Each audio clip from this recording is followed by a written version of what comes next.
Can everyone hear me okay? I can certainly hear myself, which is once again quite disorienting. Everyone should try this. So today I'm going to talk about test quality, how to grade your tests, how to apply objective criteria to something that is generally quite subjective. And I want to do a special shout out to Dave Haeffner. We're plugging his book by giving it away for free at the conference, but I wanted to just say that we're very appreciative to Dave for lending me this concept and this material to do at this talk. So today I'll cover a little bit about what makes a good test and a bad test, and then give you a rubric for how to grade your own tests when you're back at your own desk. And then we'll do the same thing with page objects, and then we'll do the same thing with locators. Along the way, I'll talk about some specifics and maybe work in a story or two. Then we'll show you the report card for when I ran over this myself with some tests that my company's produced and show you how we did. And then I'm going to try to work in a concept for how we're going to try to work this into some tooling that you can actually apply to your tests that will do some analysis to tell you how your tests are, maybe give you a hypothesis or a prediction for whether or not your tests will get a passing grade or a failing grade. Okay? Talk about myself just a little bit. My name is Marcus Merrell. I have a very boring Twitter handle, which correlates to a similarly boring Twitter account. I don't do much on there, except when I go to conferences, I send out a couple things. That's about it. I'm the manager for a brand new team at my company, Retail Me Not. It's called the Web Platform Team. We are trying to pilot doing site reliability engineering for Retail Me Not, which has never really been done before. But to give you an idea of what it's made of, it's 14 engineers and 23 distinct web services that we're trying to maintain and keep calm and quiet all at the same time, which is a rather daunting task and probably the subject of my next talk at Selenium Camp in 2018. So I did full-time QA automation for about 15 years. I was around during the early Silk Test UI days. I was around for the very first rollout of WebDriver in 2007, pioneered something that I considered a very great innovation in test automation and talked about it all over the world, and it never got adopted anywhere. So obviously it was an innovation for one company that was useful for one project, and proud as I am of it, it unfortunately was a new wave that never came. That was the subject of previous talk. So I've been doing WebDriver since it was incepted, and I love it dearly. I think it's a wonderful way to write automated tests in a way that's understandable. It taught me everything I know about good abstraction, good use of object orientation, good programming techniques, and I owe it my career. So it's fantastic. Hobbies, I'm actually the bass player in a band that's performing in Austin at the next Selenium conference, which is awesome. I hope folks can make it to Austin. But I've realized recently, talking about playing the bass, that it's sort of a metaphor for QA in a lot of ways. You're in the background, you're the person standing over there, people don't notice you until you mess up, or until you're not there. If you're not there as a bass player, everything is off. And I've realized it's a metaphor for kind of everything we do in QA. So it's good to have hobbies, I guess, that match the career. So let's talk a little bit about tests, because we all know that there are good tests and bad tests, and some of this is probably review for most everyone here, but I think it would be good to take all the things that we all should know and make sure that we're speaking about them in a common language. So let's talk about bad tests first. A bad test fails for no good reason. It seems kind of obvious. Something is unreliable, you can't find the reason why it failed. There's probably something wrong with the test. It's probably not always the product itself. The next thing makes a bad test is a bad clicker. Change to the application that you're testing, This one sounds initially like something that wouldn't be a bad test. It would be a bad project, right? If the product itself changes, of course you have to change your test cases, right? Well, maybe. I think this is up here kind of as it's an indicator. All of these things are indicators. None of these things by itself means you have a bad test, but, well, maybe fails for no good reason. But if you're constantly having to change your test every single time the application itself changes, I would posit that you could probably engineer the test in a way that is a little bit more resilient. For example, I've had products where you have a form to fill out for user registration, for example. There's 30 fields on the form. There's name, address, phone number, everything. And then the product goes to more of a wizard methodology where you're trying to step through. Instead of 40 fields on one page, you have 5 here on this page, 5 here on the next page, 5 on the next page. And the tests that we wrote used something similar to, I don't know if anyone's familiar with Anthony Marcano's screenplay pattern, but where you essentially move away from dealing with page objects and you deal instead with user behaviors. So you have a method called register. And if your test says register and you pass in a few variables to it, then underneath, the test code itself will know how to register. And if you refactor that from 1 page into 5 pages, your test still stays the same. You're still calling a register method, but then it steps through the wizard by itself on its own. So I would argue that if you're always having to change your tests as a result of project changes, then you probably could do some refactoring and changing to make sure that your tests are a little bit more resilient. Now, if your tests are slow, there's one of two things going on. Either you have some wait statements or things that in there that are problematic in and of themselves, and we'll talk about waiting a little bit later. The other thing that I've seen that causes slow tests are tests that just try to do too much all at once. If your test is doing too much, it's going to take a long time, there's going to be brittleness there. If it's unreliable, I think we can all agree that a flapping test is a bad indicator. And then if it's hard to read, then it's going to be hard to understand, it's going to be difficult to maintain. Once again, these are things that we all should know by now, but I want to level set. I want to make sure we all understand the kinds of things that we're going to be trying to grade in the future. So if it's a good test, it's probably been written using something like JUnit, test in G. Shout out to my friend Adam Carmi, you're going to be using NUnit. So you're going to be using something, and that makes it to where instead of you constantly having to write and execute a public static void main that you wrote yourself, you can right-click and say run in IntelliJ, and it will just know because it's JUnit. It's a standard. You can hand it to someone, they'll know exactly what the behaviors are, they'll know what to expect. Similarly with behavior-driven design, you can have a cucumber test. People know how that works. It's a standard you can hand to someone else. A test should test one thing. I've seen 100 times where you have a login test that's trying to make sure that if you mismatch your passwords, it fails.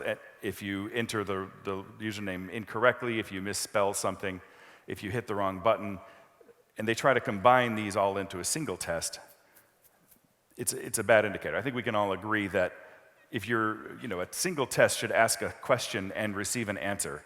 If you ask 6 questions and receive 6 answers in a single test, if the third one fails, chances are you're not even going to get to the 4th and 5th one before you find the answer to the test.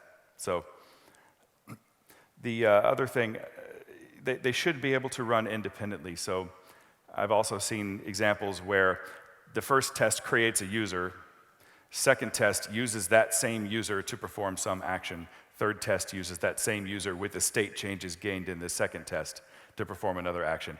That means if the first test fails, the second, third tests won't even execute, or they'll absolutely fail. So each test should be able to run independently.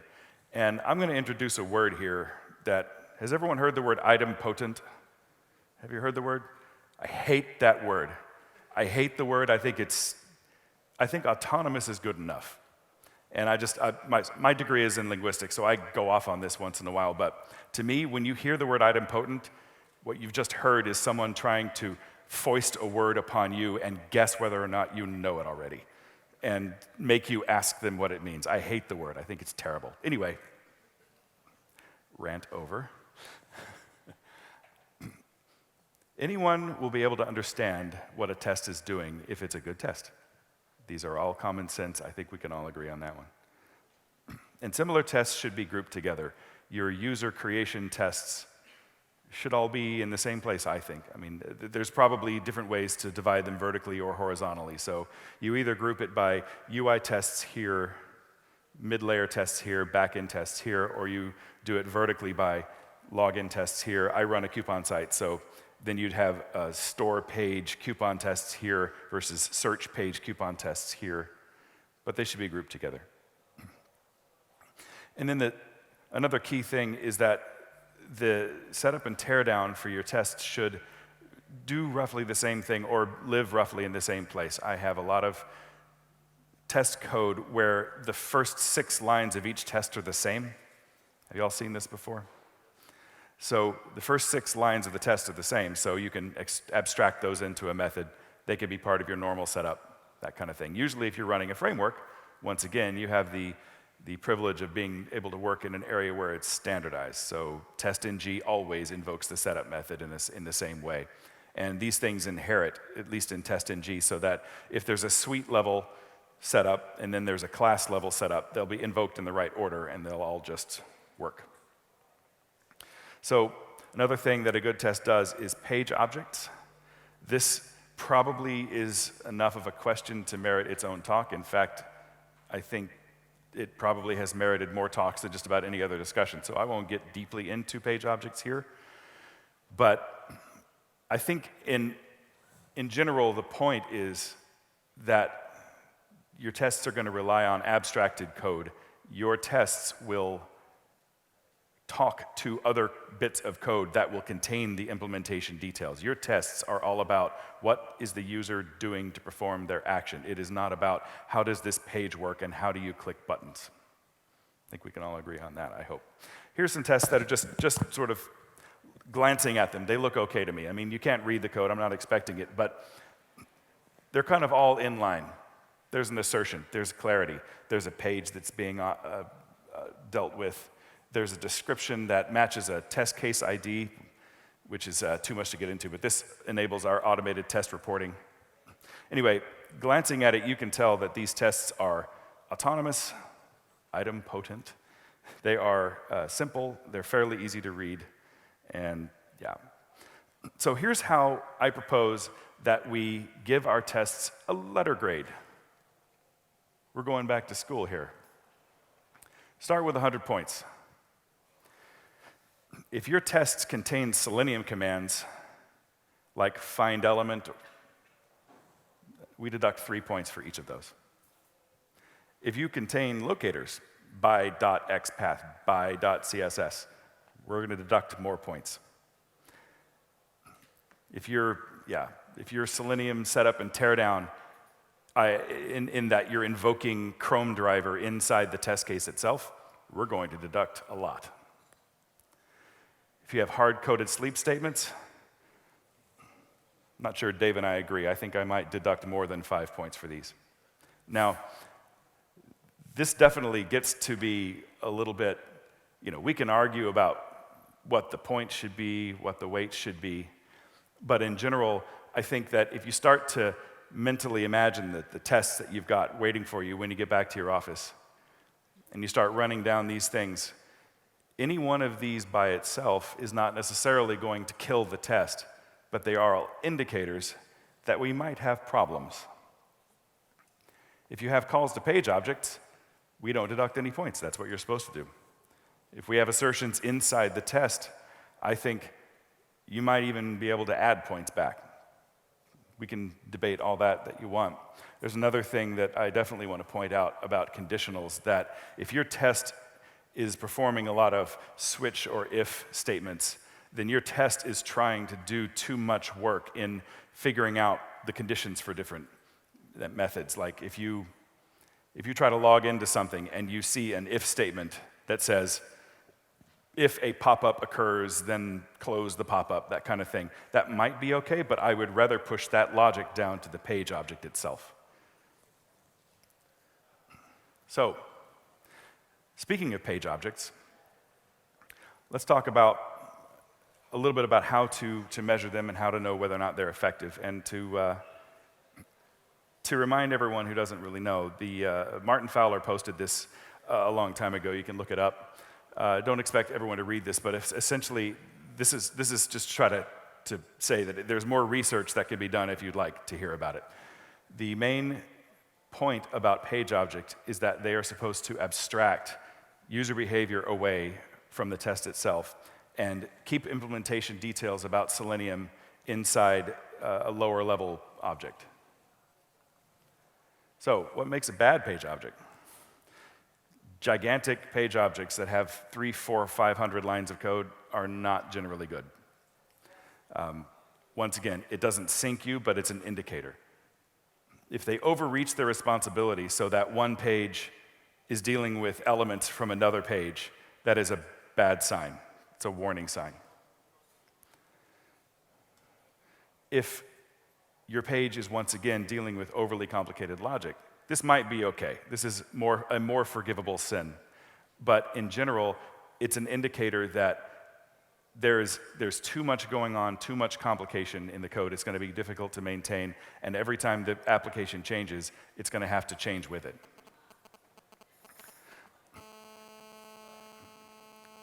Does anyone know what that sound is? Sorry. All right. So then the other thing is that if it returns too much information or not enough information to the test, then that's a sign that you've got a mixing of concerns inside your different areas. There's one, I think there's maybe the next note is, if assertions are in the page object themselves, understand that the page object is there to perform actions and inform you of what happened. The page object is not there to express judgment.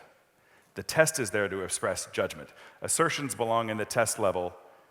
Page objects are only there to tell you whether or not something happened. If you want something that an assertion would give you, my preference would be to have a conditional that would throw an exception if something fails. If an error message appears, I would not put an assertion inside the test. Part of that is also because you can do a lot of work with assertions in your reporting. You can have assertions automatically do special kinds of logging, specialized instances that give you a feedback loop. If that kind of noise is coming from a page object, it's a sign that you're doing too much inside the page object. So this is all about balance. The test needs to have the right kind of elements. The page object needs to have the right kind of elements. And after a while of dealing with unreliable, flappy, bad tests, you start to strike this balance. So good page objects, they are where the locators live. They also contain the behaviors. So if your test is supposed to test, always go back to logging in because it seems to be a fairly universal operation. But if you need to enter a username and password, you should pass the username and password into a method inside the page object, and the page object will know exactly what to do with them. It has the locator information, it has the field information, and it knows how to input the text in there. Now, the other job, as we referred to before, is the page object should tell you whether or not those operations were successful. They should say, yes, it worked, no, it didn't work. They should say, this is the text that appeared after I performed an action. Or it should say, this button appeared, this button was the correct color, this contained the correct thing you wanted to contain. What I have seen time and time again that I want to recommend against is that they should not pass Selenium WebDriver level information back to the test. The test is not the thing that say, did that element contain green text? The page object should know whether or not it should have contained green text and should tell you either, yes, it did, no, it didn't, or it should come back with, this is the color it contained. So tests should not interact directly with web elements. That is as close as I get to a hard and fast rule in this art that we call science. So the other thing a page object should do is verify that the page is ready before it starts to interact. So this is another thing that is difficult to do, and it's time-consuming when you're building it, but it's necessary in order to help with the stability of the test. The first thing a page object method should do is verify that the page is in the correct state before it proceeds. Sometimes it's difficult, sometimes this is where failures start, but if you get in the habit of doing this at the beginning of every page object method, in general, then your test failures will start to follow a pattern. You'll be able to get really good information, really good logging, if you start following these kinds of practices. So, how do we grade page objects? If it's over 200 lines of code, in my opinion, it's time to start breaking it off into modules. Now, I say that, I'm cheating a little bit because I use a Java project called Lombok. Is anyone familiar with that one? Yeah. It allows you to remove 60 to 100 lines of code in just about every class by generating getters and setters in the object model. Anyway, that's getting too much into the details, but the thing that we found at Retail Me Not is that if our page objects were getting long, there is a really good chance that something on that page that we eventually called a module is being used elsewhere in our code. So what we would do is we would create a module, and we would call it a carousel module or a footer module. And then other pages that contain that module would compose these in so that we could have a single location to maintain the footer and the carousel, and we would also shrink the size of the page object itself. So that way the page object contains only the behaviors and elements that are necessary for that unique set of things to be able to interact with the test. So your typical page object will have modules, and then its own locators, and then its own methods, and then once in a while a method for interacting with the modules on the page. That's how we're able to shrink the code. But we're being pretty hard here. If you have over 200 lines of code, we're going to take 5 points off for every 50 lines you have over. 300-page module, we take off 10 points. Notice there, unlike the last rubric, we had a maximum deduction. Here we don't. You can go negative. You can have page object score of minus 200. Not good. I don't even know if there is a letter grade to map to that. If you have assertions in your page object, we're taking off 5 points. If you have hard-coded sleeps, once again, these are bad. Implicit wait calls, explicit waits, once again, the subject of an entire separate talk that I'm not going to get into here. But implicit waits in Selenium are an indicator that you could be going in a different way. Now, the reason implicit waits are used is typically because they were around first. They've been studied more, but explicit waits really are kind of the way to go in the future. I believe Dave Haeffner has articles and talks about this very thing. I know he has articles. I'm not sure he has talks, but it's definitely a subject worth pursuing. So, if you're not verifying page ready state, we're going to take off some more points. If you're using locators, that's what you're supposed to be doing inside the page objects. So, speaking of locators, let's see if the clicker wants to respond. Now, everyone knows what a locator is. I think that of all the bindings and all the frameworks and all the IDEs in all the world, locators are the one thing that ties this entire conference together. Everyone has to use them. So let's talk about good locators and bad locators.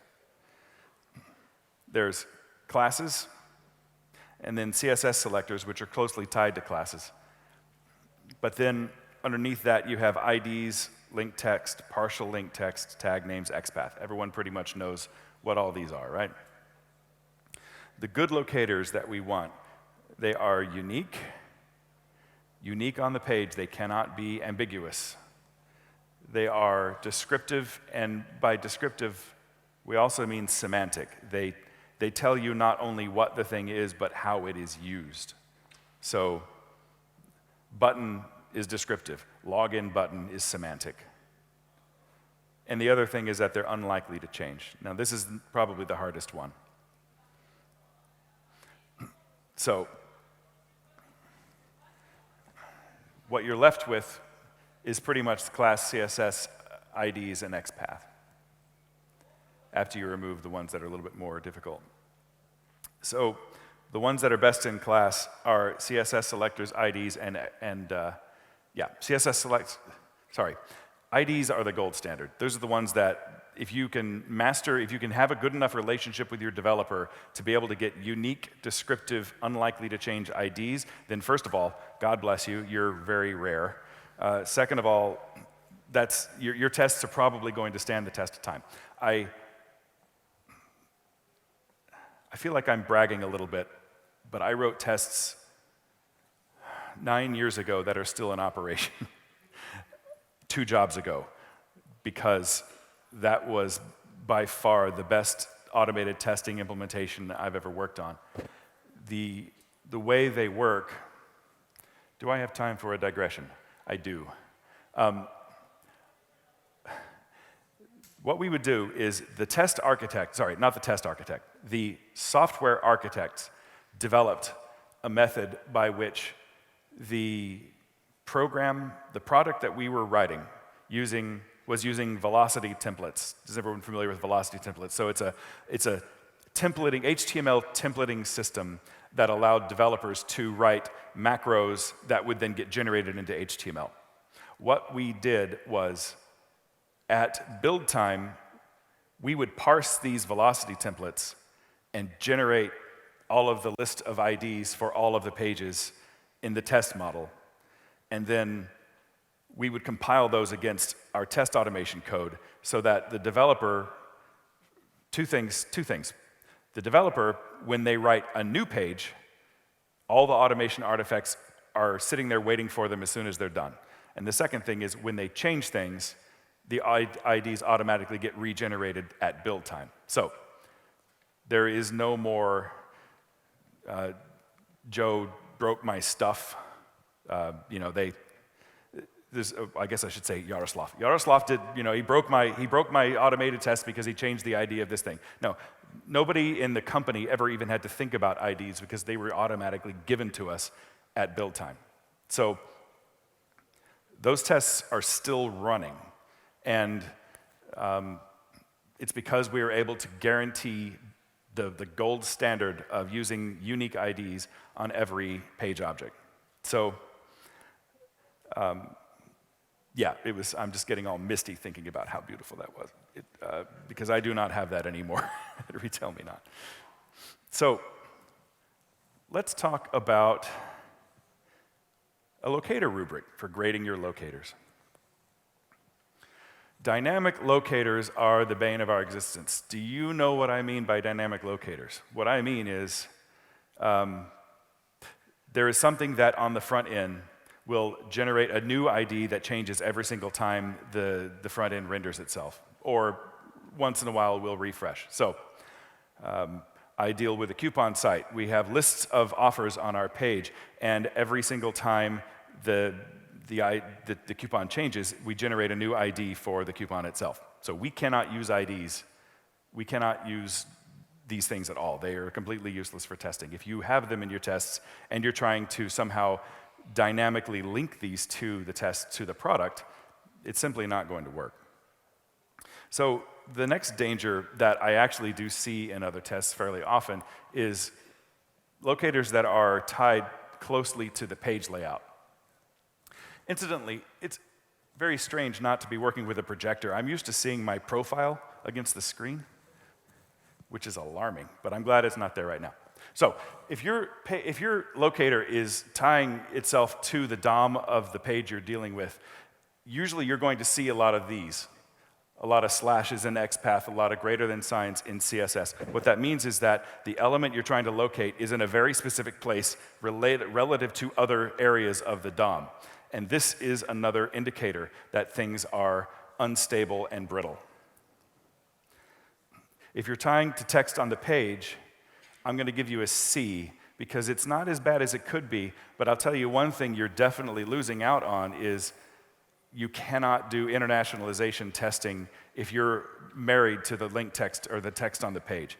There's another magical piece about the awesome project I was talking about earlier, is that since we tied everything to ID, all of our tests, 100% of them worked on all languages. So, if you're reasonably traversing through a DOM element. So for example, you have a whole bunch of divs on a page containing, for example, coupons, where you want to anchor the top of the div, and then you say that this particular link should appear under it somewhere. I'm going to give you a B because that's probably as good as you can do until you talk to your developers and get better and get the product to behave better. Using a semantic name, like I said before, the word button is descriptive, but it's not semantic. The word username or login button, those are semantic. They tell you more about the product itself and the element you're dealing with. I'm going to give you an A. So, if I find that you are using a non-unique locator and it's something that's repeated throughout the page object or it's repeated more than once on the page, I'm deducting 2 full letter grades. I am a hard teacher.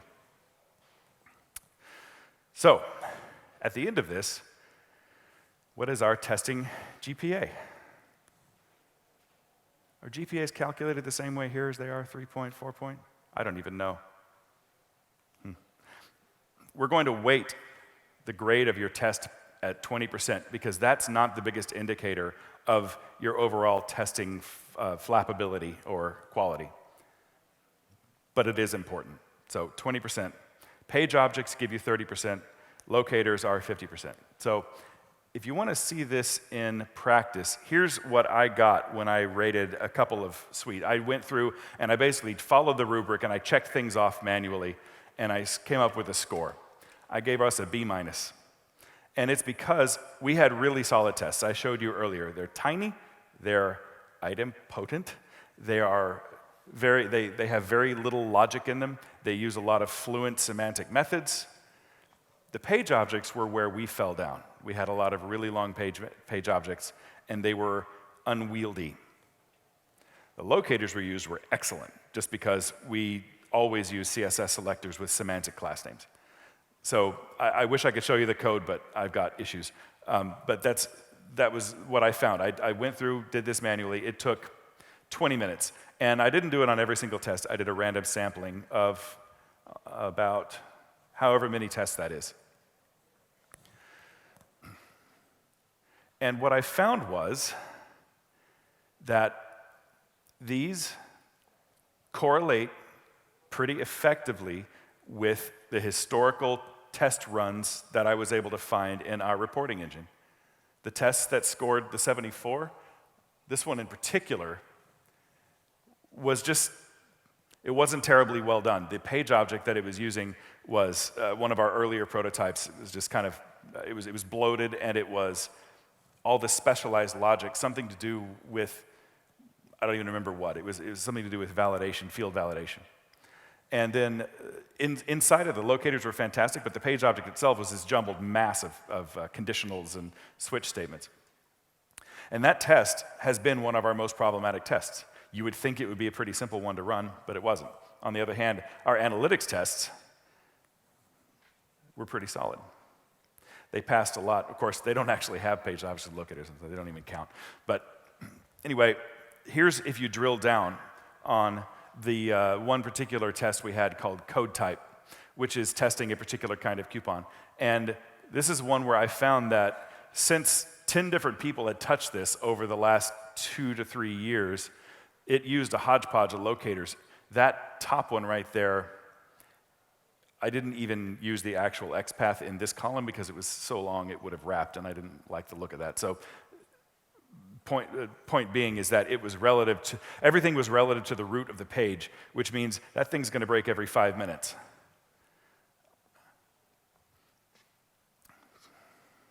So, come on.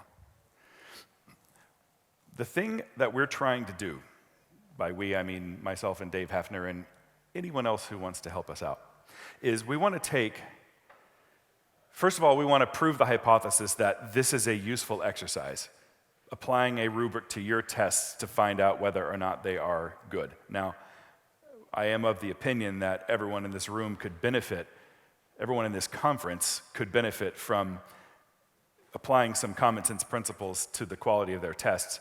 And here, this being a fairly objective way of doing it, we want to figure out what tooling could be invented that would help us determine these kinds of things. Developers use these kinds of tools all the time. Static code analysis, all sorts of things. So could we create static code analysis tools and other things that would give us a grade and then correlate that to quality over time? We believe we can. So, come on. What we want to do is be able to give people a tool that says, I'm going to drop an IntelliJ plugin and I'm going to inject an event listener, and then at the end of the 2 weeks worth of testing, I can get some data that looks like that. Oh, that's terrible. I apologize.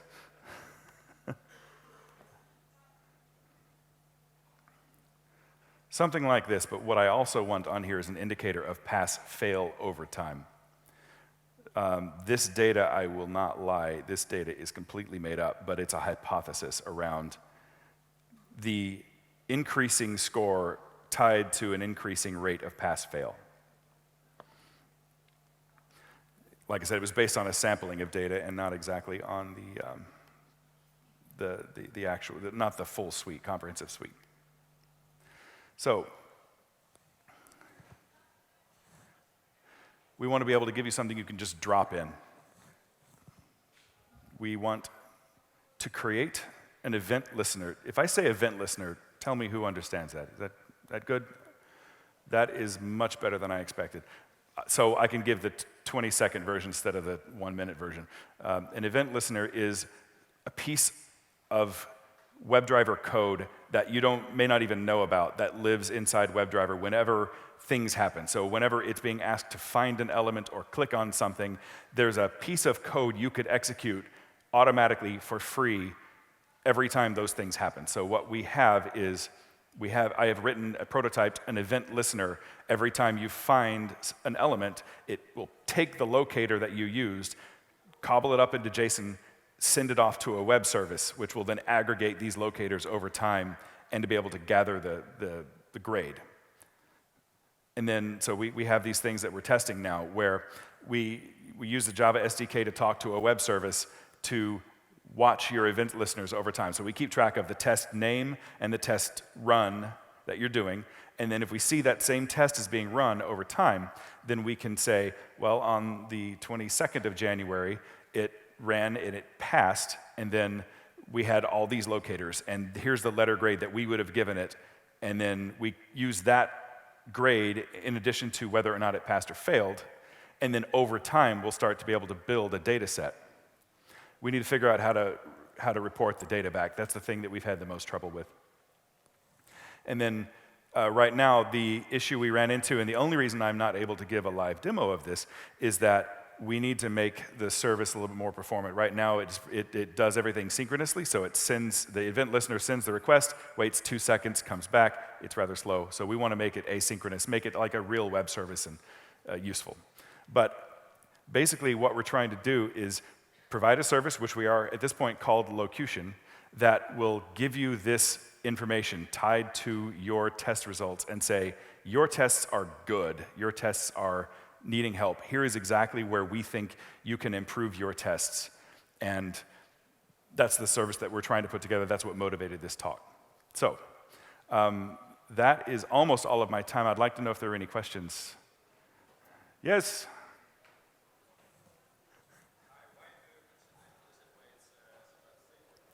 Why do we, implicit weights is a bad thing? I'm going to have to send out an article on that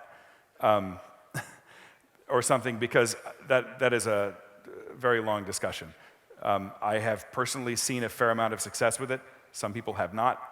Explicit weights are better just in that when you read the code, you know exactly what's going on, you know exactly what's being weighted for. Implicit weights, kind of by their nature, sometimes you don't know exactly where their failure occurs.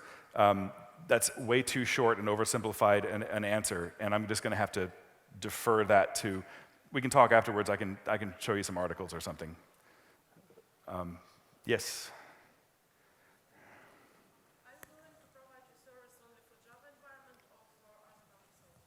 The question was, are we going to provide this only for Java or for other bindings?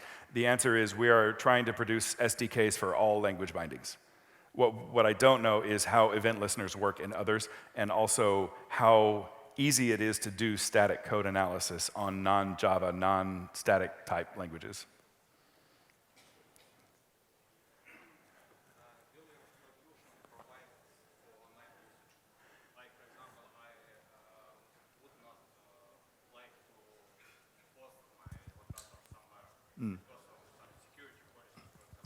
Yes, we have an on-prem. It's a Heroku app, and it can be installed on-premise. I mean, this is very early on. We're still talking about several months to a prototype, but yes, we have on-premise as well as service-based hosted solution. Yes. Again? One more question. Yes. Do you accept some contribution from externals? Yes. Okay, and how I can do that? You'll have to contact us. Right now, it's not a public GitHub repo.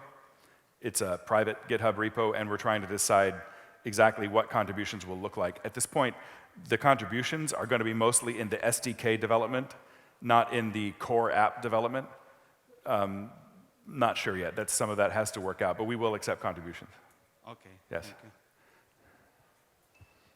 Yes, there's more.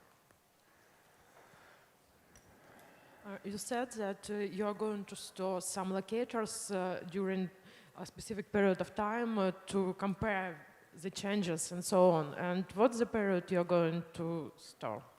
What is the period? Period of time. So you said that I ran in January or in February, and locators changed, and reliability of tests changed, and grade of them.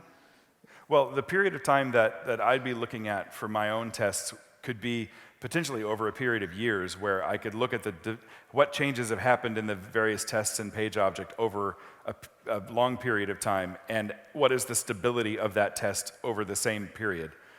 That's what we'd want to be rating. So we don't have, at this point, a sort of a hard and fast set time. I guess I can imagine if you're wanting more like a consulting thing, where someone would come in and let's test these things over a 2-week period, where we're going to start at the beginning, and here's the state of our test. We're going to take our least stable tests and we're going to work on them.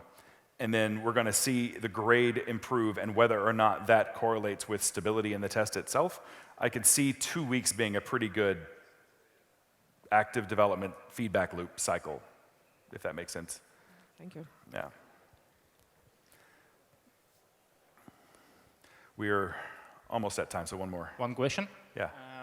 So if you don't have any IDs or names on your HTML page, Yeah. What do you prefer to use, XPath or CSS locators? Because I know that XPath is more powerful thing, and you can choose parent or child nodes. You What do can. think? I prefer CSS for readability and for being able to have confidence that when I pass this code off to someone else, that they're going to be able to use it. But I have seen cases where nothing will work but XPath. And in those cases, you have to use XPath. I just prefer CSS. I feel like it reads better. It tends to be more semantic. It tends not to have such hard paths, but I'm not even sure that's true. So XPath, I was going to say it fell off in popularity. It died in popularity, and it has recently started to come back simply because it is found on some browsers to be more performant, specifically Microsoft browsers. And so I don't discourage the use of it too much, but I personally have seen a lot more success in maintaining tests that are CSS selector based. Thank you. Enough of a hedge answer, I guess. So I think that's about it for my time. I'll be available around, is that time? Are we over? Yes. Okay, great. So thank you.